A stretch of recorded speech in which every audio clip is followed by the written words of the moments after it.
Guys, saat negara Rusia dan Ukraina sedang berbaku hantam, Presiden Jokowi tiba di Rusia dengan membawa satu misi yang besar. Apakah misi yang dilakukan oleh Presiden Jokowi terhadap Rusia dan Ukraina? Dan bagaimana sambutan terhadap Presiden Jokowi? Ayo sama-sama kita simak info ini. Hai guys, Assalamualaikum warahmatullahi wabarakatuh. Salam sejahtera kembali lagi di Tengku Ruk Channel. Kepada anda yang menonton video ini, semoga berada dalam keadaan yang sehat dan sentiasalah dirahmati oleh Allah SWT. Jadi, untuk topik yang akan saya react ini adalah tentang kunjungan Presiden Jokowi ke Rusia baru-baru ini guys. Dan apa yang saya tengok di sini, Jokowi telah menemui kedua-dua pemimpin negara ini, yaitu pemimpin Rusia dan juga pemimpin Ukraina.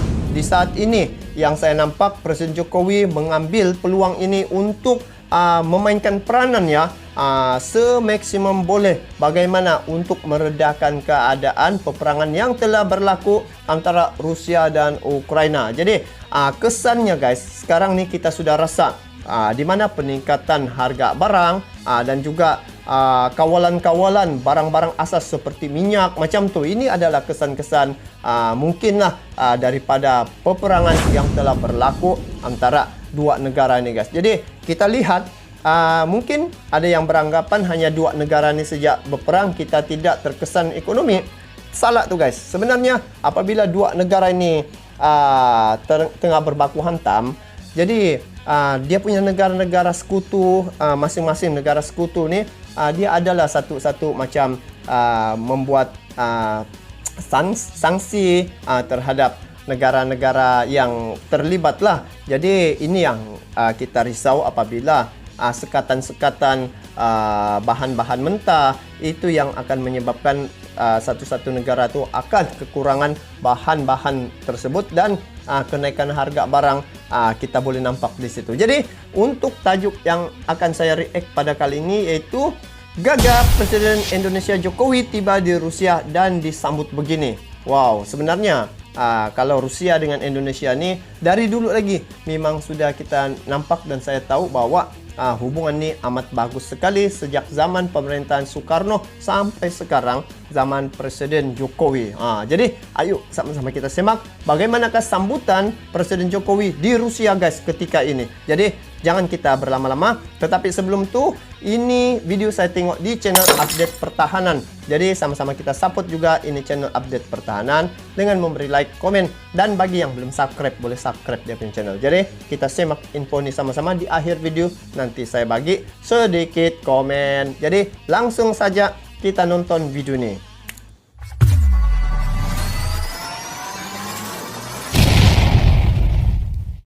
Sebelum kita membahas lebih lanjut, kami ingatkan ASEAN agar Rusia. penonton setia Update Pertahanan untuk dapat menonton berita ini sampai habis, agar dapat memahami isi beritanya. Dilansir dari laman berita resmi FIFA, Presiden RI Joko Widodo alias Jokowi tiba di Bandara Internasional Vnukovo, Moskow, Rusia pada Kamis 30 Juni 2022 pukul 16.05 waktu Indonesia Barat. Ini yang baru-baru nih. Jokowi diagendakan bertemu langsung dengan Presiden Rusia Vladimir Putin dalam rangka mewujudkan misi perdamaian. Oh, misi perdamaian. Sehari sebelumnya, Presiden RI itu juga bertemu Presiden Ukraina Volodymyr Zelensky dengan misi serupa. Kedua-dua Selaku pemegang presidensi G20, Jokowi ikut andil langsung dalam mendamaikan dua negara berkonflik itu. Pasalnya, perang Rusia-Ukraina telah menyebabkan krisis di berbagai belahan dunia, meliputi krisis ekonomi, pangan dan energi. Terlepas dari itu, pesawat Boeing 777 yang ditumpangi Jokowi lepas landas dari Bandara Rzeszów, Polandia, pukul 14.00 waktu Indonesia bagian Barat. Namun siapa sangka, sebagaimana yang dikutip oleh tim Update Pertahanan dari laman berita resmi FIFA yang berjudul, Putin Jokowi akan bertemu, Kremlin sebut pertemuan itu sangat penting. Seperti apa Jokowi di Rusia? Mari kita bahas berita ini lebih lanjut. Kunjungan tempo-tempo sekarang ini. Apa yang dibawa? Berdasar pantauan satelit Flight Radar 24, rute penerbangan menuju Moskow dengan pesawat berkode PKGIG yang mengangkut Jokowi tidak melintasi wilayah Ukraina. Usai lepas landas, pesawat terbang menuju arah utara, melewati timur kota Warsawa, ibu kota Polandia. Pesawat berada di ketinggian rata 33.000 kaki, berkecepatan sekitar 480 knots. Kapal terbang milik Garuda Indonesia itu lantas bergerak menuju timur laut, menuju Lithuania yang berbatasan langsung dengan Laut Baltik. Dari perbatasan, pesawat yang ditumpangi Jokowi langsung mengarah ke timur, melintasi langit kota Vilnius, ibu kota negara itu. Rute selanjutnya tinggal mengarah lurus, melintasi negara Belarusia, sebelum akhirnya memasuki wilayah Rusia dan mendarat di Bandara Internasional Vnukovo, Moskow. Secara keseluruhan, perjalanan yang ditempuh Jokowi dari Polandia menuju Rusia memakan waktu 125 menit. Wow. Setelah ini Jokowi diagendakan bertemu Putin untuk berdialog tentang perdamaian dan menyampaikan pesan dari Zelensky. Oh. Dia ini macam orang perantara ya, Presiden Jokowi ini. Dalam pernyataannya, Zelensky mengatakan itu adalah pertukaran tahanan terbesar sejak dimulainya perang antara Rusia-Ukraina. Terdiri dari 59 pejuang Garda Nasional, 38 pejuang Angkatan Laut, 28 pejuang Angkatan Bersenjata, 17 penjaga perbatasan dan 1 polisi. Kata Zelensky, sekitar 95 tentara yang terlibat dalam mempertahankan pabrik baja Azovstal di kota Mariupol. Presiden Joko Widodo mengakui bahwa upaya perdamaian antara Ukraina-Rusia masih sulit dicapai. Sulit lagi ya. Namun, Jokowi menekankan spirit perdamaian tidak boleh luntur. Berbicara dalam Nah, ini poinnya guys.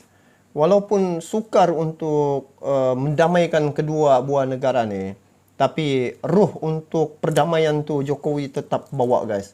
Spirit untuk perdamaian. Tengok ini. Ini Presiden. Keterangan bersama Presiden Ukraina Volodymyr Zelensky, Jokowi menegaskan posisi Indonesia mengenai pentingnya penghormatan terhadap kedaulatan dan integritas wilayah. Dalam kaitan ini, saya menawarkan diri untuk membawa pesan dari Presiden Zelensky untuk Presiden Putin yang akan saya kunjungi, kata Jokowi, dalam keterangan resmi, Kamis 30 Juni 2022.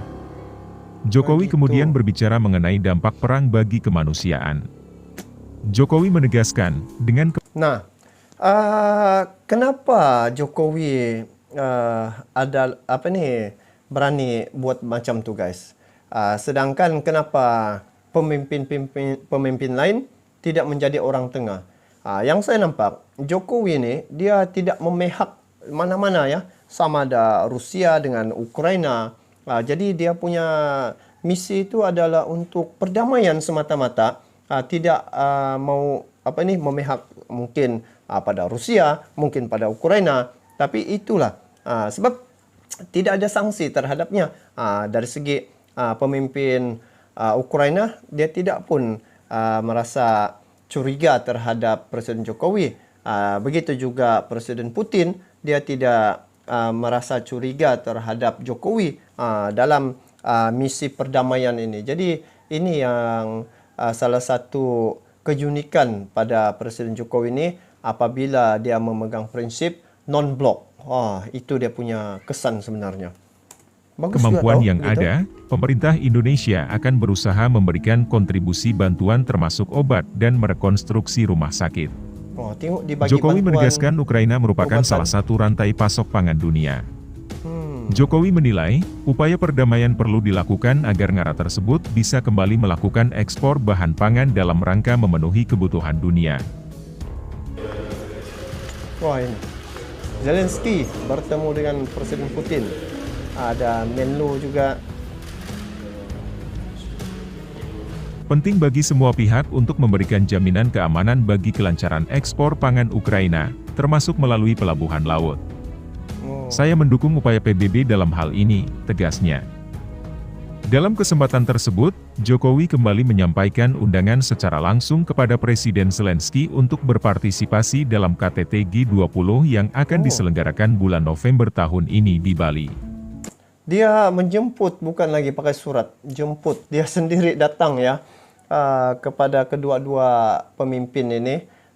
Untuk KTT G20 yang diadakan tahun di Bali. Ini adalah 30 tahun hubungan diplomatik Indonesia dan Ukraina. Saya menyampaikan komitmen Indonesia untuk terus memperkuat kerjasama yang lebih baik, tandasnya. Presiden Zelensky menyampaikan apresiasinya atas kehadiran Jokowi ke Ukraina. Menurutnya, ini adalah kunjungan pemimpin negara Asia pertama ke Ukraina sejak serangan militer yang dilakukan Rusia 4 bulan lalu. Terima kasih atas kehadiran Presiden Jokowi yang merupakan kunjungan pertama pemimpin Asia sejak invasi melanda Ukraina. Mewakili Asia, guys. Pemimpin pertama yang datang ke Ukraina dalam tempo 4 bulan sejak berlaku peperangan ini. Tengok, inilah Jokowi sentiasa ke depan sebenarnya ya. Mungkin dari segi kekuatannya ialah Asia Tenggara, kekuatan militer kan nomor 1. Bersin gitu guys. Sambung. Saya juga mengundang kalangan usaha Indonesia untuk berpartisipasi dalam rekonstruksi Ukraina pasca perang, ungkap Zelensky. Saya sampaikan ke Presiden Zelensky bahwa kunjungan ini saya lakukan sebagai manifestasi kepedulian Indonesia terhadap situasi di Ukraina. Ambil berat itu kan? Diambil berat.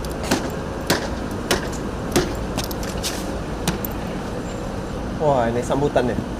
Sambutan Jokowi terhadap Jokowi. Apa ini? Wow, Zelensky. Dalam kaitan ini saya menawarkan diri untuk membawa pesan dari Presiden Zelensky untuk Presiden Putin yang akan saya temui segera. Nah, tengok.